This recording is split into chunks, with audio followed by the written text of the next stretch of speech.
I quit the habit of buying packaged seasonings and started making them at home to protect my health. Hello everyone, it's Tracy. I used to feel like I couldn't cook anything with the right flavor unless I had those store-bought seasonings. But now it's different. I can make my own homemade vegetable seasoning cubes that taste authentic. Even better, can be stored for many months and bring wonderful flavor to every family meal. Watch until the end of the video, and I'll show you exactly how to make them.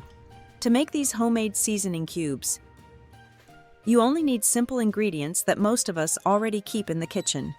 Prepare 1 pyro onion, a small bunch of cilantro, a sprig of parsley, 2 carrots, 1 large zucchini, and 2 stalks of celery.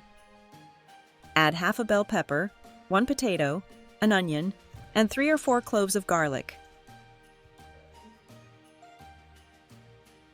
For the protein, use 1 chicken leg, which adds wonderful depth and richness to the final flavor. And remember, you can always adjust the vegetables based on what you have at home. Each batch will bring its own unique taste. First, you need to prepare the ingredients and cut all the vegetables into even sizes so they cook evenly. First, for the carrots. You need to cut off the top and bottom, then peel the skin.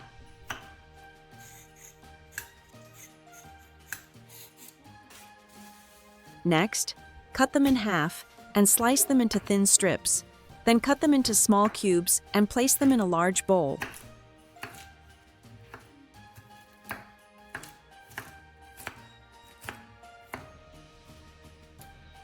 Next is the leek. You only need to cut off the root and make 1 lengthwise cut along the stalk. Then cut it into moderately sized pieces. Leek helps your seasoning become more fragrant and flavorful when cooked.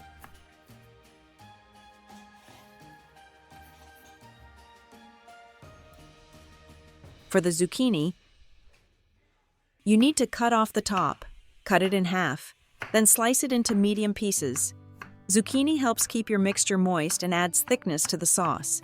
You should keep the skin on to enhance flavor and color. After that, cut it into thin strips and finally into small cubes. For cilantro and parsley, you only need to remove the roots. You can keep the stems, as they create a wonderful aroma. Chop them as finely as possible before adding them to the bowl. Next, peel the potato and cut a small slice off one side to create a flat, even surface. Then cut the potato into thin strips and then into small cubes, just like the carrots. This helps everything cook evenly.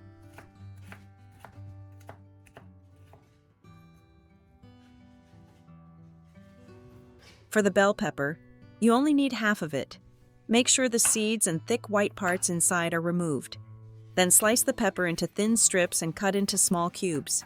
These pieces add sweetness and color to the seasoning mixture. For the garlic, peel each clove, then slice it into moderately thin pieces.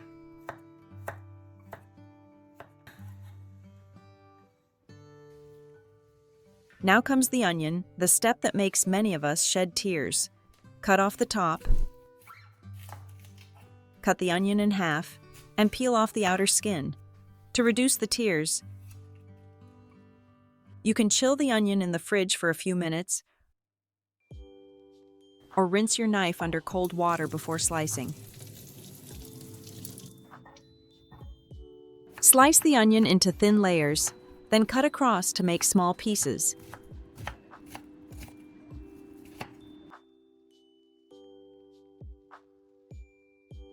Next is the celery. You only need to use 2 stalks. Score lengthwise cuts along the stalk and then cut into small pieces.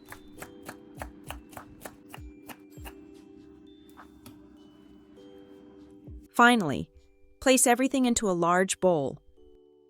Next, you need to prepare the dry seasoning mixture. This dry mix is what creates the rich aroma and deep, pleasant flavor for the vegetable cubes.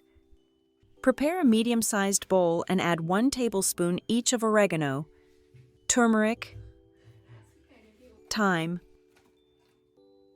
rosemary, and cumin. These herbs and spices create a warm, robust foundation with wonderful flavor for almost any dish. If you prefer a slightly stronger taste, you can sprinkle in some garlic powder or paprika for color.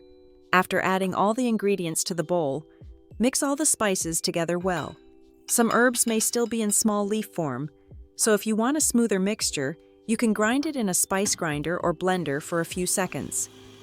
This step helps the flavors blend better and makes the final seasoning cubes smoother. Now that the vegetable mixture and dry seasonings are ready, it's time to bring everything into the pot. Start by adding a few tablespoons of olive oil to a large pan over medium heat. When the oil heats up, pour in all the finely chopped vegetables. Don't worry if it seems like a lot at first, they will soften and release their natural juices as they cook.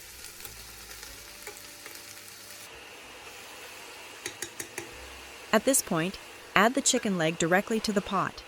Using a leg with the skin on will give the mixture a deeper flavor, but if you prefer, you can use chicken breast, fish, a small piece of meat, or even a bit of bacon for a smoky touch. You can also skip the meat entirely and make a fully vegetable-based cube. Next, add a full cup of salt.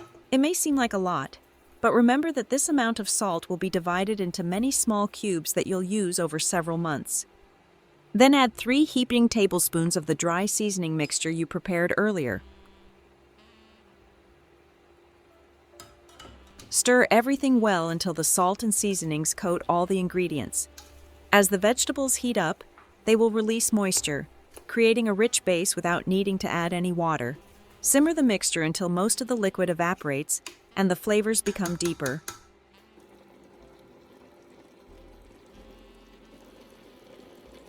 When the mixture has boiled and evaporated, turn off the heat and let it sit for 5 to 10 minutes. This short resting time makes the next steps easier and helps keep the texture smooth. When the mixture has cooled slightly, remove the chicken leg from the pot. Set it aside for a moment while you begin blending the vegetables.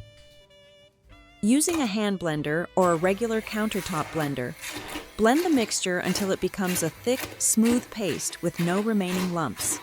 This consistency is very important because it helps the cubes hold together well later on.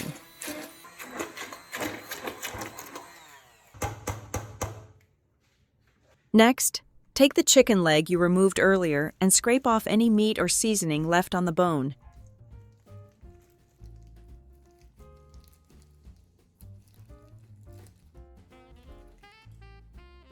Mix the meat and any remaining seasoning with the rest of the mixture to enhance the deep flavor.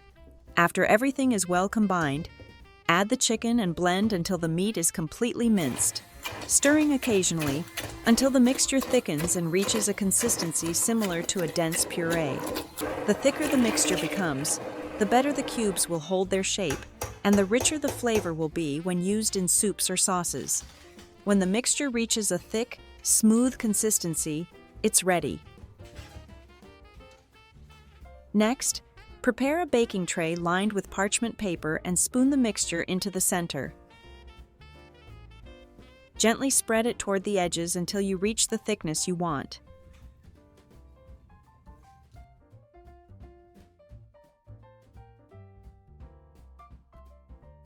You can place the tray in the freezer for about 3 hours.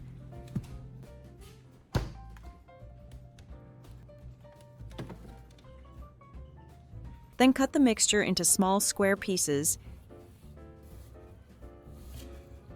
and wrap them in foil to form individual cubes.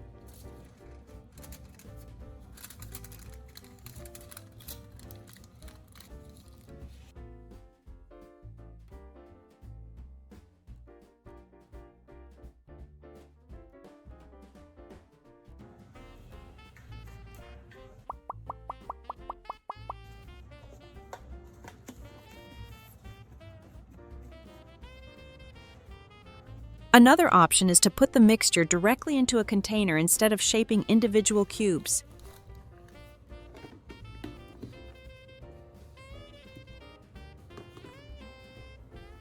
After that, transfer everything to the freezer. Thanks to the high salt content in the mixture, the cubes won't freeze solid. Instead, they will stay soft enough to scoop or break apart whenever you need them. If the mixture is still too moist, you can dry it by placing the tray in the oven at 350 degrees, 175 degrees, for about 40 minutes, then cutting it into cubes and wrapping them.